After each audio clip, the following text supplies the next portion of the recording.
legend, they never kill it. Coming in the hustle, loyalty, respect, a legend, they never kill it. Coming in the air, this moment happens once in a lifetime. My heart's pumping, adrenaline pipeline. Right mind, right frame, right life, right game. Our time, walk tall, never slip, never fall. Win it all, never quit. Stand proud, never sit. Here it is, do or die. One chance, let it fly. Fourth quarter, bottom line. Gold water, time to shine. Time is mine, believe it, baby. Champions here, they need it, baby. I got enough bravado, don't need no lucky lotto. I eat your face like Tyson when he had the motto. This is my chance to shine in front of millions, and seen it back in the building. Deal with it. Hustle, loyalty, respect, a legend. Hey, dumbasses. Court is now in session. The Honorable and Dishonorable Judge Captain Ron presiding. Sit your asses down because we got a lot to go through and a little time to do it. It's obvious that everybody is still a little bit perturbed about what happened this past Sunday at the Super Bowl because people are still wanting San Francisco to hoist up the trophy and be the best team in the league, and they just gotta get over it because what the bottom line is that it has finally happened. The end has arrived. The Baltimore Ravens won the Super Bowl 34-31 in one impressive show. They dominated the entire first half, and San Francisco dominated the second half to the point. Now, if it wasn't for the Shield sitting here interfering and blacking out the entire dome for at least a good 45 minutes, we probably would have sat here and been talking about a blowout. Thankfully, it wasn't a blowout, which means that Team TLC, is 4-1 in Super Bowl victories, and on top of all that, it's going to get a lot funner from here on out. No regrets, no drawbacks, no withdrawals. We are back. That being said, it's good to see Ed Reed and Ray Lewis go out with a bang. Pretty sure Ed Reed has been contemplating retirement but hasn't gotten there yet. But it's only going to get funner after this, so let's just roll with it. Now that football season is over, now you can focus on the indoor football season. The Colorado ISOL reported to training camp this week, and the season should be starting up in just a couple of weeks with a preseason game coming up at the Budweiser Event Center. Tickets are on sale for that as well. Now, for all you WWE fans who are in northern Colorado, tickets are still available for the First Bank Center showing on Saturday, March the 9th, and the BEC showing on March the 10th. Rumor has it that John Cena, Ryback, and CM Punk will all be in the house, and also the Shield. Now, with this fallout from Elimination Chamber obviously going to be right in our radar, it's pretty sure to know that things are going to get interesting in the world of WWE, especially with the fact of The Rock, the Shield, CM Punk, John Cena, all in this big party, and it's going to be a lot interesting heading into the chamber in just a couple of weeks. TNA actually had a better showing this week than WWE, no matter what anybody honestly says, because the fans actually enjoyed the show in Manchester, England, as opposed to the fans in Atlanta who didn't really jump up and celebrate until Cena, Ryback, and Sheamus hit the ring at the end of the show. That's just the way it works. Oh well, life happens. But there's going to be more in store for everybody. We all know pretty much what's been happening. This past Tuesday night, my friends over at WCC hosted a show called Overload, touching on the subject of Chris Benoit. Now, let's just be honest about this one. This Chris Benoit subject has been a very touchy one for everybody. Everybody in WWE, everybody formerly of WCW, everybody formerly of ECW, and including everybody in TNA. Problem is that this is the big issue. Should Chris Benoit be into the Hall of Fame despite what he did? Who knows? He may never be in the WWE Hall of Fame. He may get a pass, but he does not deserve to be touted as a killer of people as opposed to everything. They want to induct the professional career of Chris Benoit, not the personal life of Chris Benoit. And the biggest problem is that there are some certain individuals, I'm looking straight at you, Harvey, that feel like basically you can't say anything good about Chris Benoit, person, wrestler, or otherwise. And when the topic came up of whether we should do an honorary induction of Nancy and Daniel Benoit, the two victims of Chris Benoit's illicit trauma, Apparently, that was a bad thing too. So there's no way to sit here and actually combat him. He will pretty much be right no matter what he does. He's kind of like somebody else we know, this guy. So that's pretty much a lost cause in that one. But we're not going to sit here and beat a dead horse. I did that in my marriage long enough to know that sooner or later you gotta stop. That being said, it's good to see Ray Lewis go out with a bang. And granted, everybody is going to tarnish and destroy pretty much what happened on Sunday. Everybody obviously already started with the infamous reaction of Joe Flacco after he won his very first Super Bowl, saying that it was, quote, fucking awesome. And of course, parents were pissed off about it. Here's a newsflash for you idiots.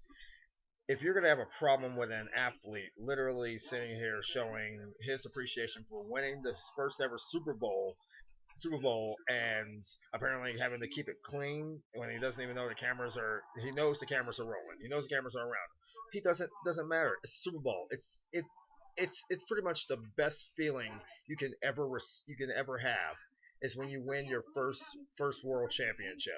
So you're not going to sit here and clean it up just because of the fact that some parents decide to sit here and let their kids watch a game where basically violence is almost enforced. The shoving, the pushing, the hitting, it's kind of pretty much like Fight Club. Fight Club with shoulder pads and an oval-shaped pigskin.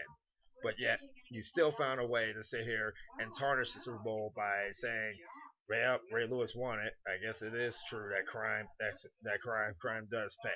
Or Joe Flacco dropped an F-bomb on national TV. Shut the fuck up about that shit already. It's done.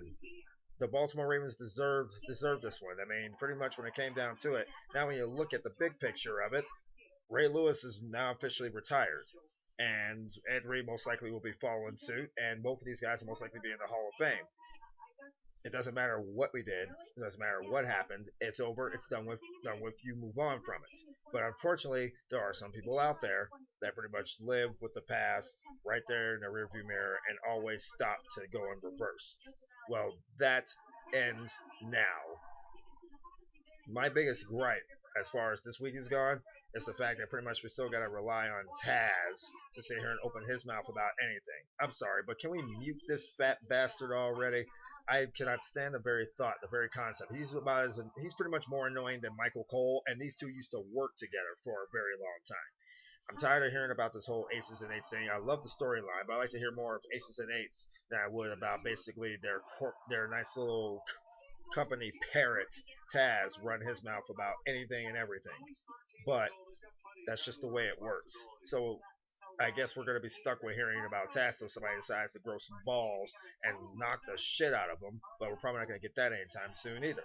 Speaking of basically knocking the shit out of somebody, just as we predicted, the Shield will face John Cena, Ryback, and Sheamus at the Elimination Chamber.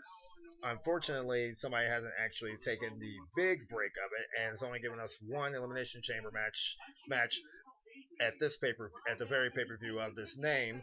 And the funny part about the whole damn thing is that now we actually are getting the returns of several other former world champions, including last week Jack Swagger and this past Monday night the world's strongest man Mark Henry, which is perfect timing on their parts. But now this kind of brings up the big question: will Christian follow suit? Many speculation about that one as well. We have not confirmed yet if The Undertaker is indeed out of WrestleMania 29, but we're pretty sure that when it comes down to it, with 2 spots left, we may just see the dead man return at Elimination Chamber. We may even see him come back the day after Elimination Chamber. Here's what we do know. CM Punk is still a whiny little bitch. He's still griping about being the second best in the world right now because that title now belongs to The Rock. And of course, everybody's pissed off about basically The Rock coming in to beat CM Punk, and they got good reason. John Cena, Chris Jericho, Ryback, Big Show, all these guys, including Dolph Ziggler, could not defeat CM Punk.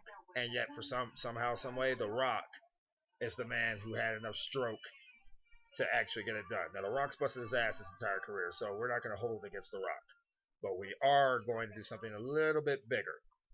We are going to say flat out that things are about to change everywhere. So let's just get ready, strap in, and prepare for a wild ride, because there's no telling how deep this is going to get. There's no telling how bad this is going to get. But we do know that there's a lot of people who are going to be wondering what happens next, including me. So this has been basically the whole thing. Judge rules in favor of the Baltimore Ravens, also rules in favor of the Elimination Chamber, and above all else, rules in favor of some serious shit needing to change. I told you guys I was going to be taking stock, and we're just getting warmed up. This won't be the last time you sit here and hear from me. It definitely ain't the first. So, who's next on the docket? Well, that comes next week. It will be TLC versus Bleacher Brothers, finally sitting here and actually getting it all out in the open so that everybody knows exactly what led to the downfall of one of the best sports sites in the history of time. So this has been Judge Captain. Court is adjourned for now. We will see you guys next week on TLC. We're adjourned.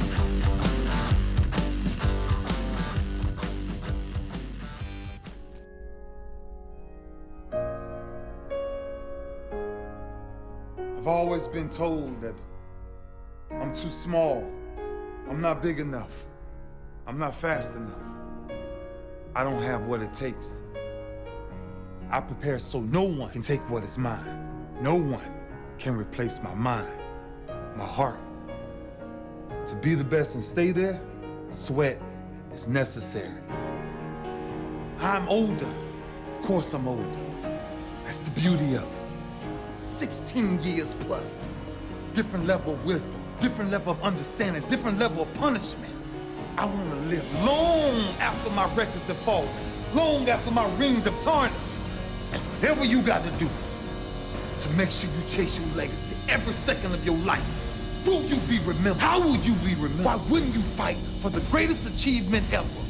Leave your mark to endure